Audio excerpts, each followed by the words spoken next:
I asked you to do a 1 to 11 best test 11 that you've seen yourself. So shall we do opener by opener first and see what we get to?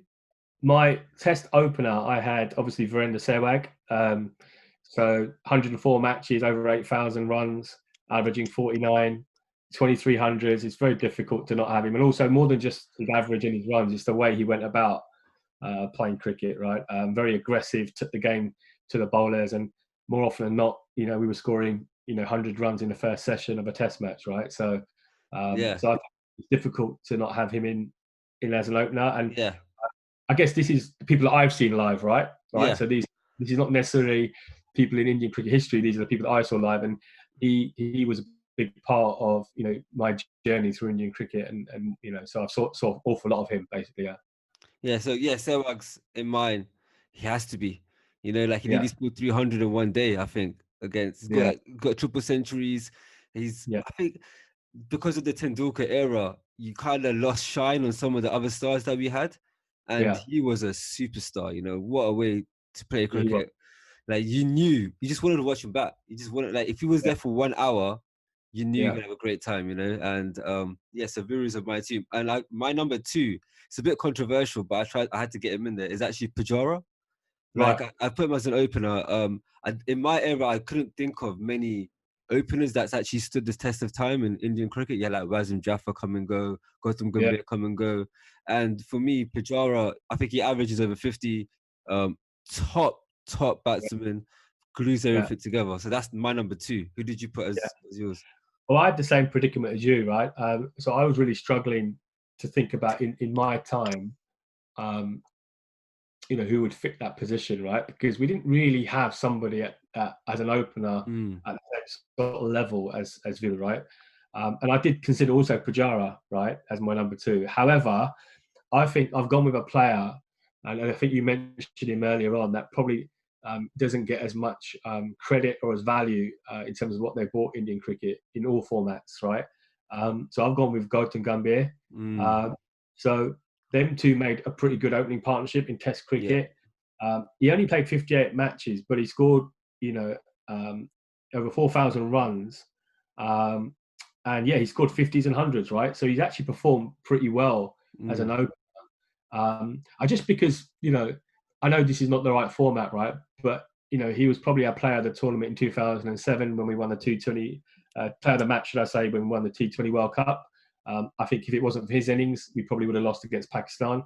And in the 2011 final, if he never held up that spot when he did, when we lost those 2 wickets early, we probably wouldn't have won that final either, right? So I know it's not the same format, but he has performed well in Test cricket, left-hand, right-hand combination as well with them. So I've squeezed him in as a proper opener rather than trying to force in somebody that perhaps wasn't an opener. So I do get the value with Pujara, but with Gambhir, I kind of agree. I think he has been kind of understated in Indian cricket. Like he's been some big performances. I think he was number one batsman at one point, like in the world at one point. Like he had a really great time.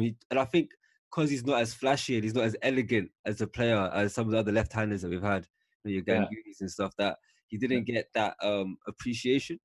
But I think you have to put him in there. Have you got the same? I think at number 3 and number 4 might be the same. But I don't think it'll take much debate, for number 3 and 4, right? So I've gone. Who did you go first of all? I'll give you my 3, 4, and 5. I've got Dravid, Tendulkar, and Kohli. Like I put Dravid has. He was, when I was growing up, because I was quite a steady batsman. I wasn't as flamboyant as everyone else. Everyone called me like the Dravid of my team, kind of thing.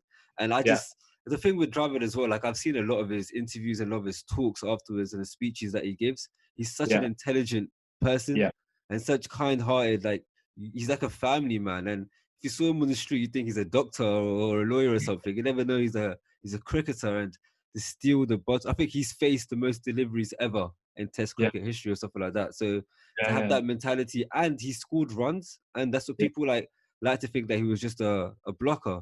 No, he scored runs. He just did his job very well. No. So my 3, 4, 5 are exactly the same as yours. I was struggling, a little bit because you have to have Kohli in there, obviously. Yeah. Kohli only bats number 4, right? Yeah.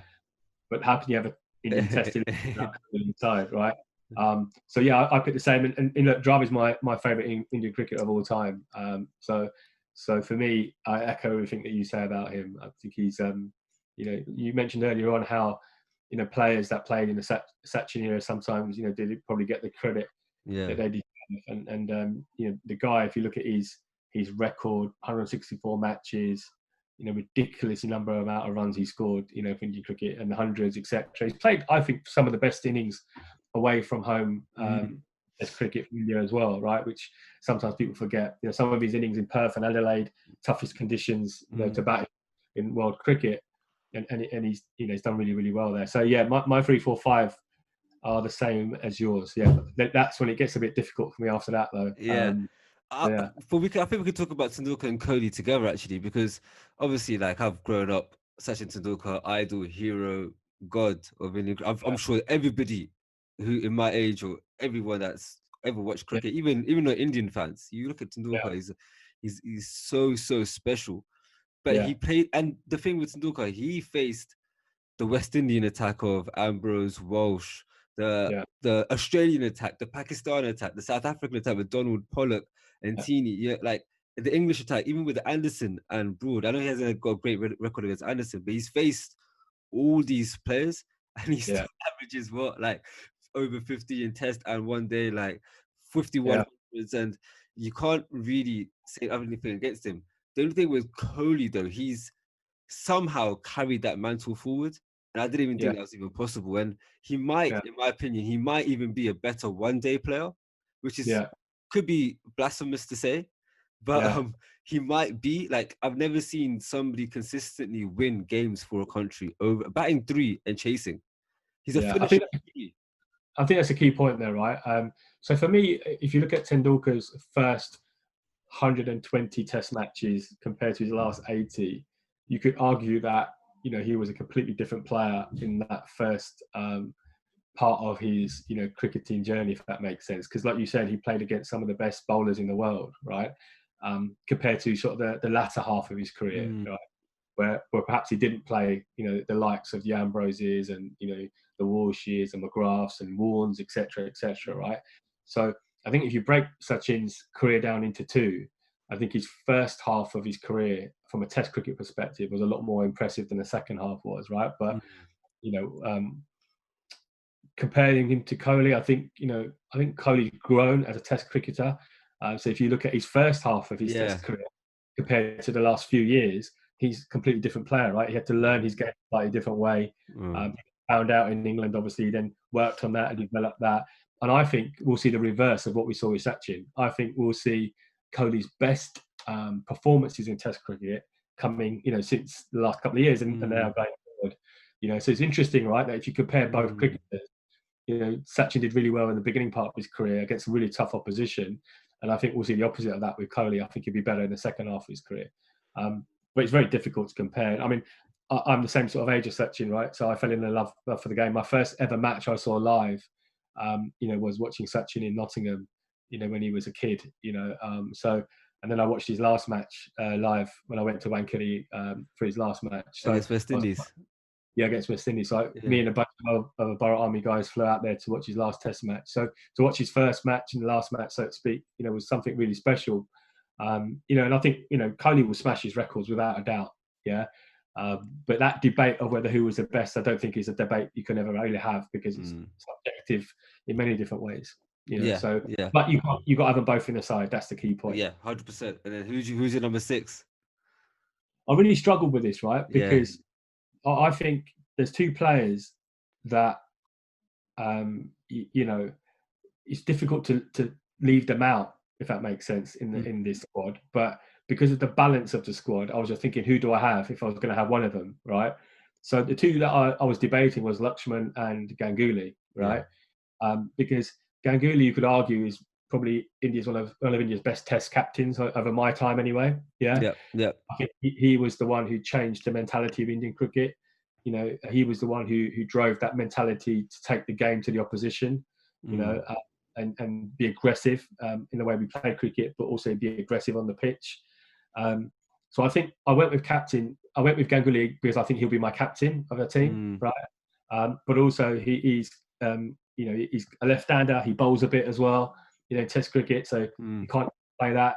It's difficult to leave out Lakshman, right? But Lakshman became famous for what he did against Australia and what he did at home, right? More than anything else. So I had to leave Lakshman out just because of the fact that I needed to get Ganguly in there somewhere. Otherwise, Lakshman would probably get in there as well. That's so interesting because I chose Lakshman. So I had the same thing, and probably if I think of it now with the points that you made, I would have probably put Ganguly in because of the bowling option and the way he captained. But for me, because I'll tell you my number 7. My number 7 was Dhoni, and he was going to be my captain anyway. So I've never seen somebody captain like that in my life. Like the Gangulys, the Kohlis, they're kind of like my character, like fiery, passionate, and they want to win at all costs. So I kind of understand that. But to have a captain like Dhoni, so calm, so relaxed, so in control, even when it seems like a chaotic situation, he stays that magnanimous throughout it. Like that, so that really appealed to me. And Lakshman, you are right. I think it is true that 280 that he scored against Australia when he won that game kind of made his legend shine a little bit more. I know he scored runs in Australia as well. I think he scored hundreds there too.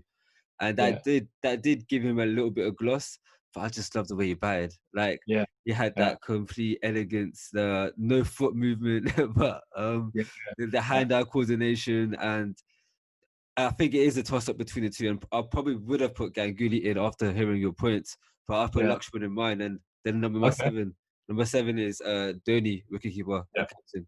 I think there's I've gone with the same. Yeah, I've gone the same with that. With keeper, but I didn't go with captain because I thought I couldn't see Dhoni captain Ganguly, if that makes sense.